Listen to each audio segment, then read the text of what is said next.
بسم الله الرحمن الرحيم ওয়ালাইকুম আসসালাম ওয়া রাহমাতুল্লাহি ওয়া বারাকাতুহু। সৌদি আরব থেকে জাহাঙ্গীর ভাই জানতে চেয়েছিলেন যে মক্কাবাসী যারা হজ করে তাদের নাকি কুরবানি দিতে হয় না, শরীয়তে এই বিষয়ে কি বলে।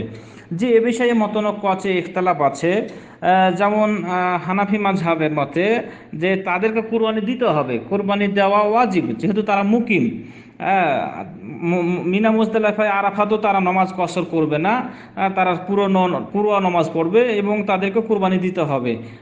আর শাফি মাযহাবের মতে বলছেন যে হ্যাঁ, তাদেরকে কোরবানি দিতে হবে না, যেহেতু তারা যদি হজ করে তামাত্তু বা কেরান, তাহলে তাদের তো হজের যেটা কোরবানি সেটা দিতেই হচ্ছে। হ্যাঁ, সেই হিসাবে তাদেরকে আর কোরবানি দিতে হবে না। এটা হলো কোরবানির সম্পর্ক হলো মুকিমদের সাথে। তো এইটার আরও অনেক মতনৈক্য আছে, অনেক কথা আছে আলেম ওলামাগণদের। তো সারাংশ কথা হলো এই বিষয়ে, যা শাইখুল ইসলাম ইবনে তাইমিয়া, ইবনুল কাইয়ুম, তারা বলছেন যে আন্নাল হাজ লা ইদাহি, যে ব্যক্তি হজের উদ্দেশ্যে গেছে, তাতে মক্কা হোক, মদিনার হোক আর বাইরের লোক হোক, তাদেরকে লা ইদাহি আর কুরবানি দিতে হবে না।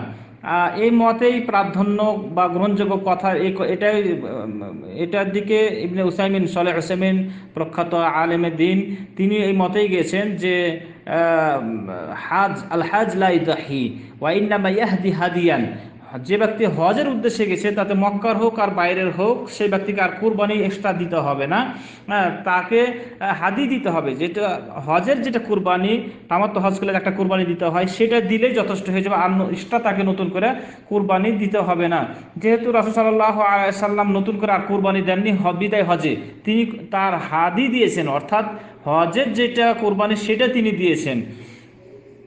যা এ মর্মে যেটা হাদিস বর্ণিত হয়েছে যে আন্না নবী সাল্লাল্লাহু আলাইহি ওয়াসাল্লাম দহা আন নিসাইহি বিমিনা ফি হাজ্জাতুল ওয়াদা, বিদায় হজ্জে তিনি মিনাতে তার স্ত্রীদের পক্ষ থেকে কুরবানি করেছেন। আর এই কুরবানি করাটার অর্থ হলো, যেটা এখানে কুরবানির অর্থ হলো হাদি, মানে হজের যেটা কুরবানি সেটা দিয়েছেন। এটা বুখারী মুসলিমের হাদিস। তো সেই হিসাবে যে ব্যক্তি হজে যাবে, সেই ব্যক্তির হাদি আছে, সে ব্যক্তি তামাত্তু বা কেরান, সে ব্যক্তি হজের কোরবানি করবে, কিন্তু আর এক্সট্রা নতুন করে আর কুরবানি তাকে দিতে হবে না।